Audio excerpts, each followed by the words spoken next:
sort of a motto is start, grow, and succeed, and it truly is start, grow, and succeed. And I've been responsible for a couple of years for the start part. And to give you an idea, since 2010 to 2017, we've helped over 3,000 startup companies. And so the slides that we'll go through are really super high level, but we can talk about each and how it's come to be sort of a bit of a knowledge bite, and that it comes from not my mind, although my mind included, but a whole bunch of minds. And so it's a whole range. So let's see if we... So first lesson, and this is going to come up again, I think Mel comes up next, and throughout the day, is this: you already have a team.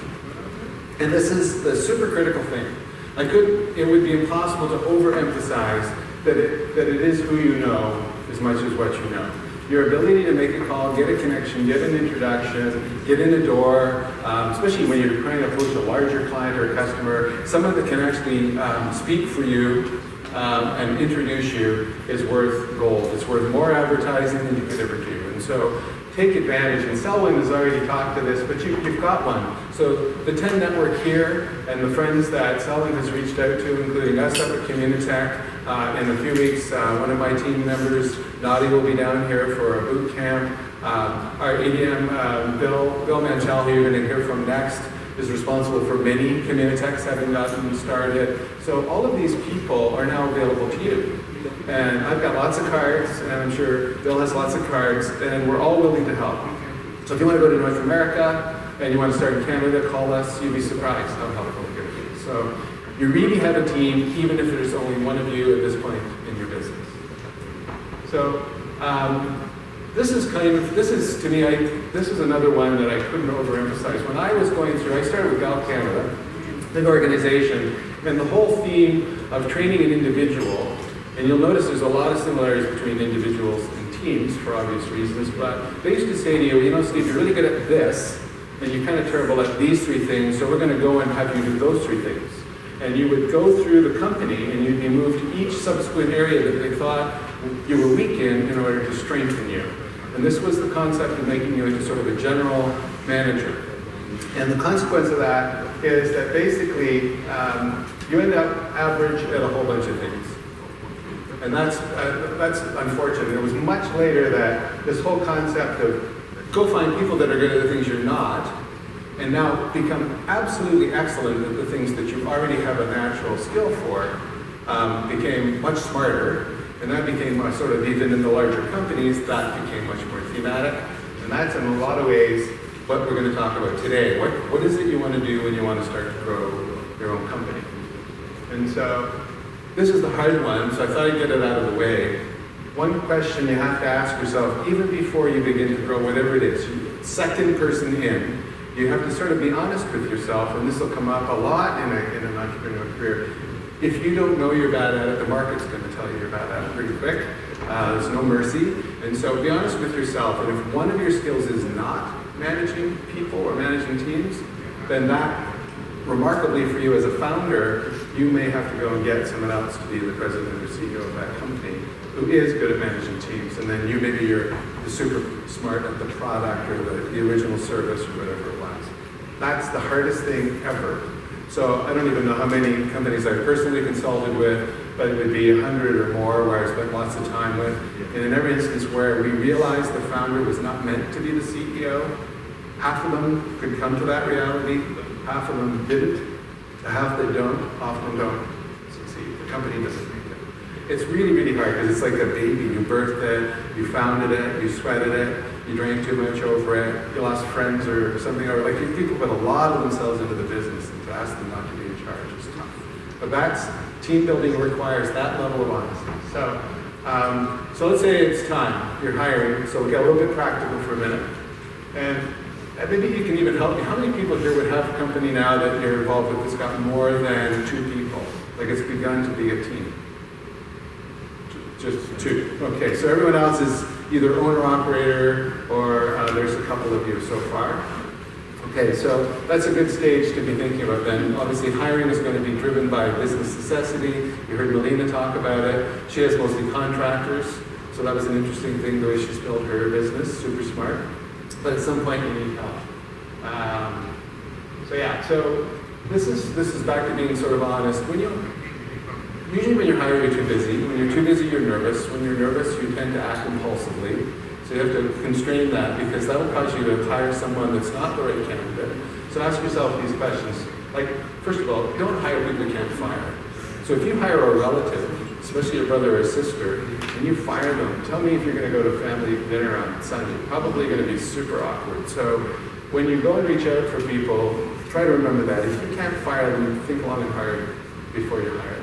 And remember that you're supposed to be team members, not family members or friends from high school or any of those things. There's a comfort level there, but you forgot the skill question from before. You really want to find them for skills.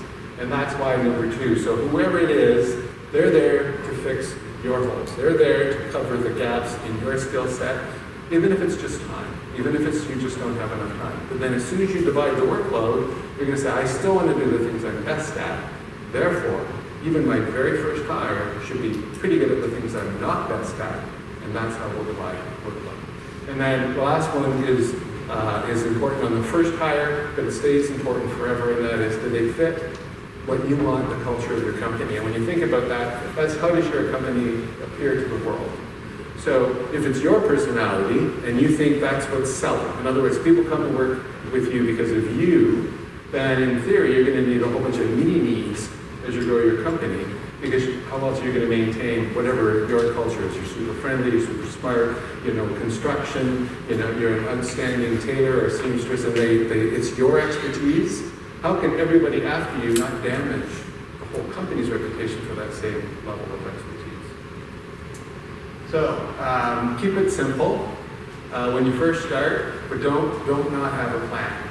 Now, there's a lot of HR specialists. I am not one of them, and they can give you all kinds of great advice, but I can tell you that you need to be somewhat rigorous. I'm an impulsive person. I'm an intuitive person. I tend to like or not like very quickly, and so for me, it's a really good idea to have someone else also interview, because I might miss some of the more important skill sets or technical aspects of what I'm trying to achieve. So whatever your nature is, be careful. So a method matters.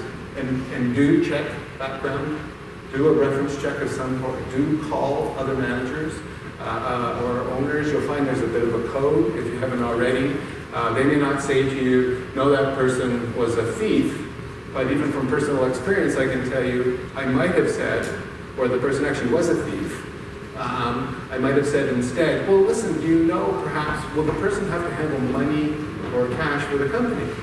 And they go, well, yeah, actually, they might. Why is that? No, it's just something that occurred to me. You might want to think about it. And I move off. So I didn't say they were a thief, but I told them that I had reasons to not be comfortable with them handling cash. And so calling a reference check, you might just listen super carefully. Nobody wants to get sued, but they'll probably give you some good information on why that person may no longer be engaged. And then whatever else you need to do to come up with your offer, make it fair, make it honest, think about all the stuff that they're thinking about, but don't overpay, and incent them to the point. So the encouragement here is to simply have method. Don't forget the important stuff. You're legally liable. It really matters that you get deductions right for income taxes and all those things, because it will come back on you. And as the company grows, if you even have one director, it can probably come back on that director as well. So, but again, this is not my expertise. So here we are in startup land. So we do all tech companies. So my experience, as I mentioned, I ranged from literally having a storefront plus a sort of a technical back office that grew over time. The most employees I had there was 9, so very small. And then ultimately had 160 employees, and then 360 contractors.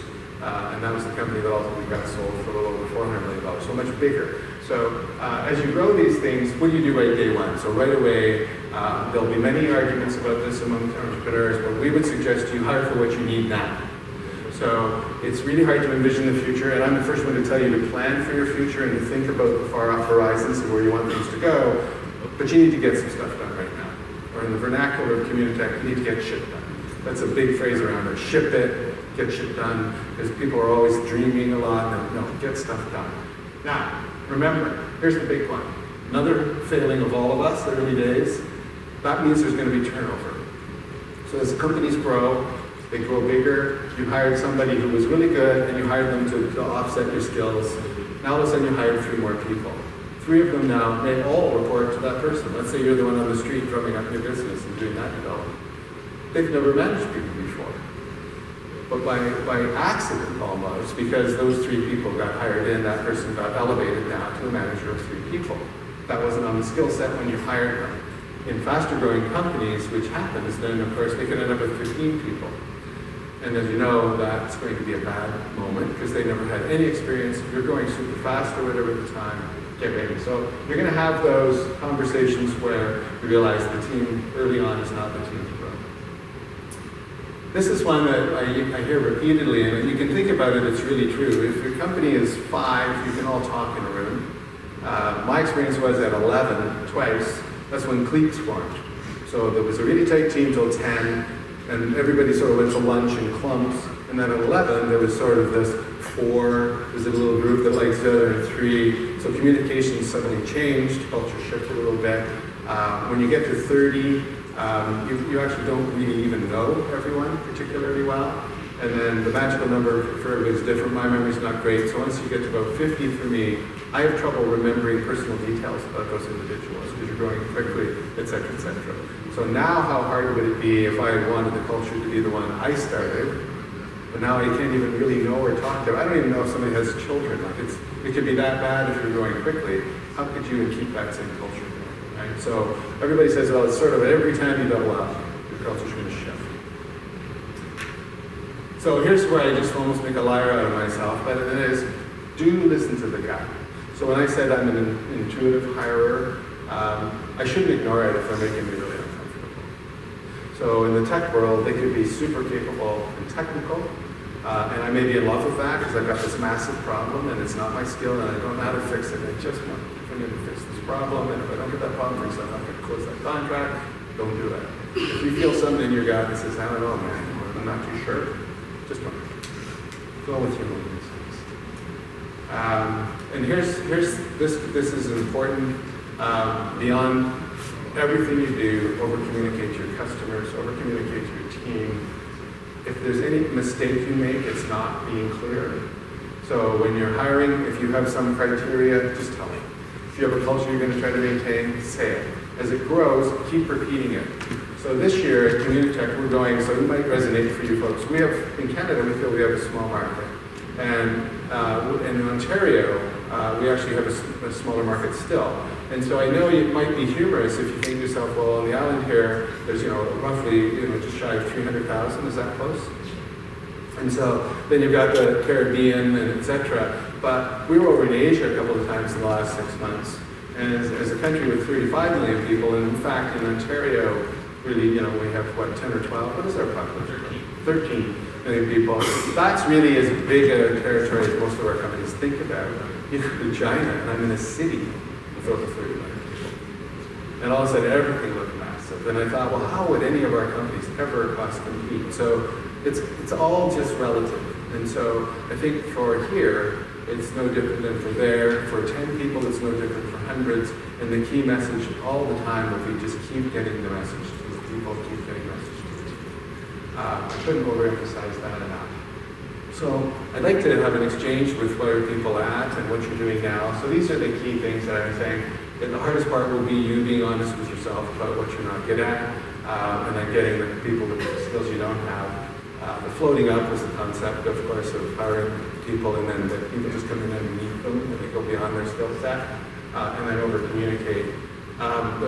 One of the greatest successes for me that we had is that in a very short period of time, because we got private equity investment on this, the largest of the companies that I was involved with, we did 7 acquisitions in just a little over 24 months. And so this is a people story. So as we began, I knew that there was no way that I could make each one of those companies feel comfortable and a part of our culture, and still move on and then be doing another acquisition. Because the acquisitions are so time consuming on the diligence and checking all this stuff out. So I got a little team, which turned out to be great, and I said, I need you to figure out how everyone can feel that they're part of the new company super fast. And so that became our method, and in fact, I would say I focused more on the people and keeping them aligned and keeping the business running and continuing to sell and do all the things each individual company did, more than I looked at the M&A stuff. And as a consequence, in those 24 months, not only did we organically grow the revenue for all of the entities together of greater than 25% in that period each year. So each year we did 25%. We did it and we added one person. So we let no one go in the acquired company at all. And we hired one person over all 7. So that to me was a victory of people. And the only reason that was possible when you consider how much the managers were absent was that miraculously this team we brought in and the way everybody worked on it kept everyone aligned even when the management was missing. And so the performance of the company, which ultimately was the exit opportunity for all those investors, was all about those people. So on the team building, that's really everything. So I'd like to do a to and fro and a bit of a Q&A if you'd like. I think I'm quite proud to tell you that I think I've done anything, I've been really good at making teams feel like everyone cared about each other and holding that through growth. And what I've watched a lot with all the startups is, to the point that Selwyn made, really the very first thing on an early startup company, whatever it's doing. So even myself, so CIBC, by the way, gave me my first loan. So that's just a shout out to CIBC here. But right from that moment on, it's you and the team they judge. Like if you go in for a loan, they're looking at you, right? First and foremost. And for us, when we say to all of our ERs, mentors, and all of the people that advise, so how do we know on an early stage that we're interested in this company? Number one, every single time, team. We don't really know if anyone wants the product yet. We don't really know if it's technically viable. We don't really know anything, but they look at that team. So it's pretty important.